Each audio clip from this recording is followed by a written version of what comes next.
गलत को छोड़ने में मत लगना, सत्य को पाने में लगना, अंधकार को मिटाने में मत लगना, दिए को जलाने में लगना। एस धम्मो सनातन, यही परमात्मा से प्रेम है। आइए शुरू करते हैं अष्टावक्र गीता के भाग 7 को।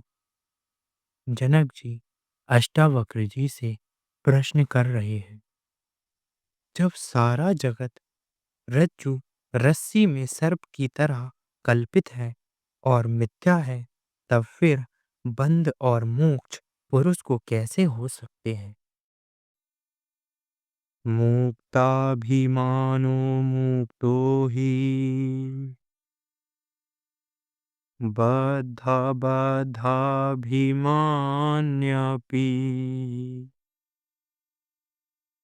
किं वदन्ति ये सत्येयम् यामति सा गतिर्भवेत्।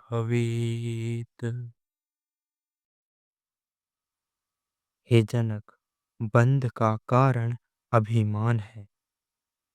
अर्थात मैं ब्राह्मण हूँ, मैं क्षत्रिय हूँ, मैं वैश्य हूँ, मैं शूद्र हूँ।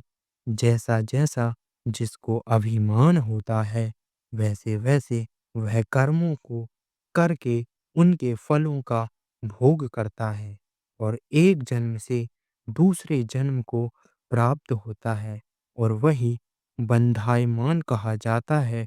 और जिसको ऐसा अनुभव है, ना हम ब्राह्मणा ना क्षत्रियः, अर्थात ना मैं ब्राह्मण हूँ, ना क्षत्रिय हूँ, ना वैश्य हूँ, ना शूद्र हूँ, किंतु शुद्धोहम निरंजनोहम निराकारोहम निर्विकल्पोहम, अर्थात मैं शुद्ध हूँ, माया मल से रहित हूँ, आकार से भी रहित हूँ, विकल्प से भी रहित हूँ और नित्य मुक्त हूँ। बंध और मोक्ष ये सब मन के धर्म हैं। मुझ में ये सब तीनों काल में नहीं है, किंतु मैं सबका साक्षी हूँ। ऐसे अभिमान वाला पुरुष नित्य मुक्त है। इसी वार्ता को अन्यत्र भी कहा है, देहाभिमानाद् पापम् न तद्गोभाद् कोटिभिः प्रयाश्चितंगवेक्षु निर्नाम गोबाधकारिणाम।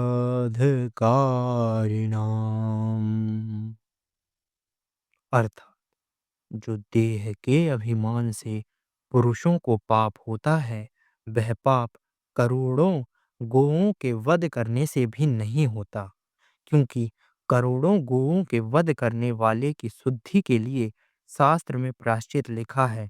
अर्थात प्रायश्चित करके करोड़ों गोओं का वध करने वाला भी शुद्ध हो सकता है, परंतु देहाभिमानी की शुद्धि के लिए शास्त्र में कोई भी प्रायश्चित नहीं लिखा है।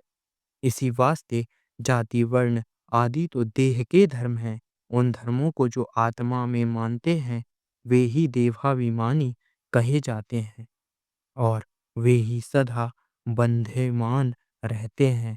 और जो जाति और वर्णों के धर्मों को आत्मा में नहीं मानते हैं, किंतु अपने आत्मा को असंग, नित्य मुक्त और शुद्ध मानते हैं, वह नित्य ही मुक्त हैं।